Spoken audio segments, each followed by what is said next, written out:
આપનું નામ? મારું નામ ત્રિલોક મનહરભાઈ જીકાદરા। આપનો પ્રશ્ન શું છે? મારો પ્રશ્ન એ જ છે કે મ્યુનિસિપાલિટી અત્યારે અહીંયા રોડ બનાવી રહી છે, તો યોગ્ય રીતે માપણી કરી અને શેરીની વચ્ચે બનાવવાનો હોય, પણ એક તરફ એટલે કે મારા ઘરને તદ્દન નજીક બને છે, તો એ મને થોડોક અન્યાય થઈ રહ્યો છે।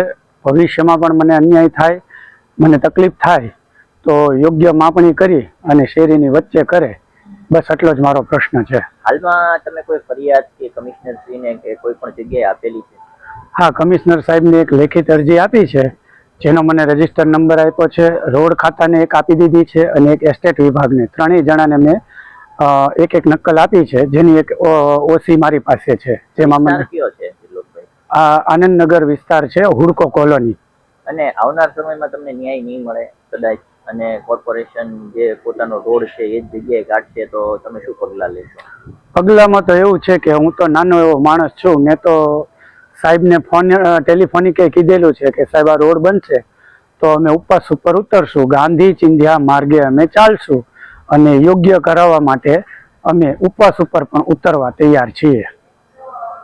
આ છે 123 હુડકો બીજા બસ સ્ટેન્ડ પાસે આનંદનગરમાં રહેતા ત્રિલોક મનહરભાઈ જીકાદરા।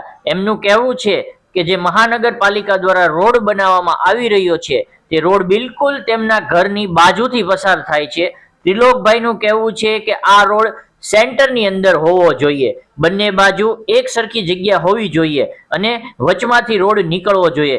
એક સાઈડ દબાણ હોવાના કારણે આ રસ્તો એક તરફી બનાવવામાં આવી રહ્યો છે। આ સંપૂર્ણ ફરિયાદ ત્રિલોકભાઈએ બીએમસી કમિશનર સાહેબ અને રોડ રસ્તા વિભાગને પણ કરી છે, પણ હવે જોવું રહ્યું કે એટલા નાના માણસની ફરિયાદ ઉપર અમલ કરવામાં આવે છે કે નથી આવતો। સત્તાના કાન સુધી આમનો પડકાર પહોંચે છે કે નથી પહોંચતો તે આવનાર સમય જ બતાવશે।